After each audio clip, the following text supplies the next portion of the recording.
एक लड़की एक लड़के से कहती है, तुम सही में काफी इंटरेस्टिंग हो और तुम्हें उतना ही क्रेजी होना चाहिए जितने कि तुम हो। लड़का कहता है, मुझे ऐसा क्यों लग रहा है जैसे कि तुम मुझे इंसल्ट कर रही हो। लड़की कहती है, तुम ये सब क्या कह रहे हो और मैं तो तुम्हारी तारीफ कर रही हूँ। और अब मैं तुमसे पूछती हूँ, क्या तुम्हें पावर चाहिए? लड़का कहता है, हाँ बिल्कुल, क्योंकि मैं इसके लिए मना तो नहीं करूँगा। लड़की कहती है, मैं इसको दूसरे तरीके से पूछती हूँ, और क्या तुम्हें और ज्यादा मैजिक पावर चाहिए? ये सुनकर लड़का बहुत ज्यादा एक्साइटेड होकर कहता है, हाँ बिल्कुल। फिर अगले सीन में ये लड़का नींद से जागता है और आसपास देखकर सोचने लगता है, ये कौन सी जगह है और मैं यहाँ कैसे आ गया, और मैं तो ऑफिस का काम करने के बाद ड्रिंक पी रहा था। फिर ये लड़का शीशे में खुद को देखता है और बहुत जोर से चिल्लाता है और सोचता है, ये मेरा फेस है और मैं एक बच्चा बन चुका हूँ। तभी लड़के के पिता उसे चिल्लाने पर डांटते हैं और कहते हैं, लियम तुम हैमिल्टन फैमिली का हिस्सा हो, इसलिए तुम्हें ठीक से बर्ताव करना चाहिए। ये बात कहकर पिता चले जाते हैं और लड़का सोचता है, लियम क्या ये मेरा नाम है? तभी एक मेड कहती है, अभी मास्टर का मूड अच्छा है क्योंकि काफी सारे लड़के होने के बाद उनकी एक बेटी हुई है और मुझे उम्मीद है कि लियम तुम अपनी छोटी बहन की बर्थडे पार्टी एंजॉय करोगे। फिर अगली सुबह ये लड़का समझ जाता है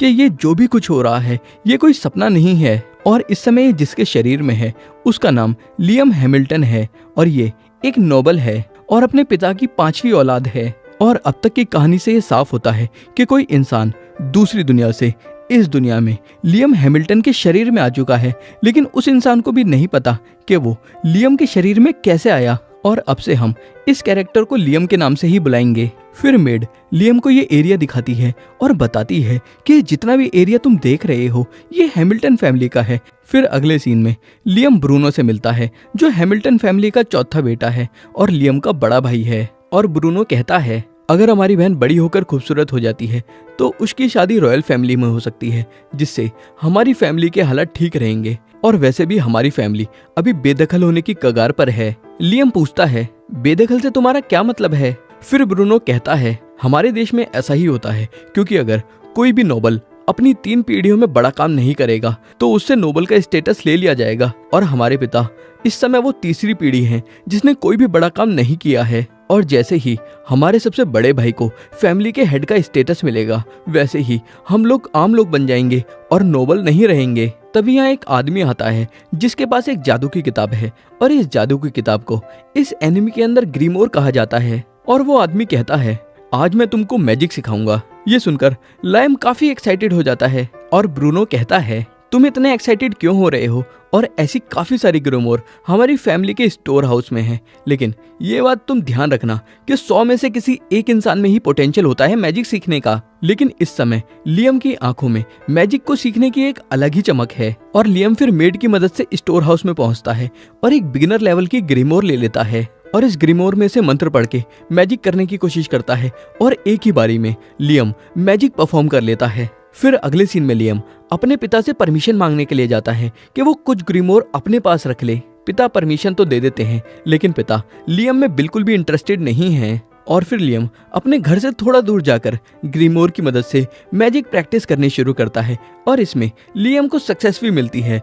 और अब लियम को प्रैक्टिस करते करते 1 महीने से ज्यादा हो चुका है। और लियम फिर अपना मैजिक ब्रूनो को दिखाता है और ब्रूनो ये देखकर हैरान हो जाता है और कहता है, तुम तो बिना ग्रीमोर की मदद से ही मैजिक कर पा रहे हो, और क्या तुमने ये सब खुद सीखा है और वो भी 1 महीने के अंदर? और फिर एक्साइटेड होकर ब्रूनो लियम से उसकी ग्रीमोर ले लेता है और मैजिक करने की कोशिश करता है, लेकिन ब्रूनो मैजिक परफॉर्म नहीं कर पाता। और ग्रीमोर लौटाकर ब्रूनो कहता है, तुम सही में कमाल के हो, क्योंकि मैंने सुना है कि जिन लोगों के अंदर मैजिक करने का पोटेंशियल होता है उन लोगों को भी मैजिक परफॉर्म करने में 1 साल लग जाता है और तुम अपनी मैजिक की मदद से इस किंगडम में अपना स्टेटस बना पाओगे और इस दुनिया में आगे बढ़ पाओगे। फिर सीन शिफ्ट होता है और अब लियम सारे फायर स्पेल सीखने के बाद अब आइस स्पेल सीखना शुरू करने वाला है और लियम आइस स्पेल सीखने के लिए काफी एक्साइटेड है। तभी लियम को उसके पिता रोक लेते हैं और कहते हैं, मैंने सुना है कि तुम मैजिक सीख रहे हो और मुझे भी दिखाओ कि तुम क्या मैजिक कर सकते हो। लियम आइस मैजिक का इस्तेमाल करके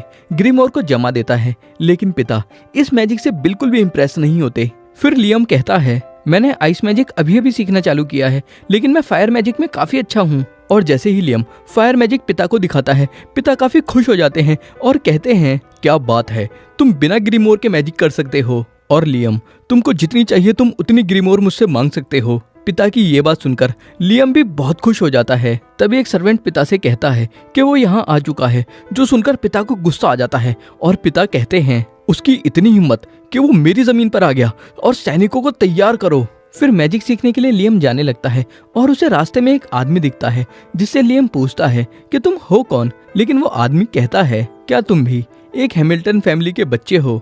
लियम कहता है हाँ, मेरा नाम लियम हैमिल्टन है। ये आदमी कहता है लगता है गड़बड़ हो गई और चलो अब मुझको अपना बंदी बना लो। लियम पूछता है लेकिन मैं ऐसा क्यों करूंगा। वो आदमी कहता है हाँ, तुम सही कह रहे हो और तुम तो बस एक बच्चे हो, और क्या तुम मैजिक सीख रहे हो। लियम कहता है हाँ, और मैं मैजिक की प्रैक्टिस करने ही जा रहा हूँ। आदमी कहता है क्या तुम मैजिक सीखने का बेहतर तरीका जानना चाहते हो। लियम पूछता है बेहतर तरीके से तुम्हारा क्या मतलब है। और फिर ये आदमी लियम को 5 अलग अलग टाइप के मैजिक एक साथ करके दिखाता है, जो देखकर लियम भी काफी हैरान हो जाता है और कहता है ये तुमने कैसे किया, और सही में ये काफी कमाल का था। आदमी कहता है क्या तुम चाहते हो कि मैं तुम्हें मैजिक सिखाऊं। लियम हाँ कहता है और ये सुनकर आदमी कहता है तुम मुझे अच्छे लगे, क्योंकि तुम बाकी नोबल्स की तरह नहीं हो जिनके अंदर नोबल होने का घमंड भरा पड़ा है। और फिर ये आदमी लियम को एक साथ 2 अलग अलग मैजिक स्पेल करना सिखाता है और लियम एक ही ट्राई में 2 अलग अलग मैजिक स्पेल कर देता है, जो देखकर ये आदमी भी थोड़ा सरप्राइज हो जाता है और लियम को मैजिक सिखाना कंटिन्यू करता है और लियम को एक साथ 3 मैजिक स्पेल करने के लिए कहता है। और लियम ट्राई करता है और कुछ हद तक कामयाब भी हो जाता है, लेकिन एंड टाइम पर लियम का स्पेल फेल हो जाता है। लेकिन ये आदमी कहता है लियम तुम फेल नहीं हुए हो और तुम में बस अभी मैजिक पावर कम है, और इस मैजिक स्पेल में नॉर्मल मैजिक से काफी ज्यादा मैजिकल पावर चाहिए। और ये काफी कमाल की बात है कि तुमने एक साथ 3 मैजिक स्पेल करना इतनी जल्दी सीख लिया, इसलिए अब तुम्हें बस अपनी मैजिक पावर को कंट्रोल करना सीखना है। और फिर ये आदमी लियम को बताता है कि एक साथ काफी सारे स्पेल्स किए जा सकते हैं, लेकिन सिर्फ प्राइम नंबर में, जैसे कि 1 स्पेल, 2 स्पेल, 3,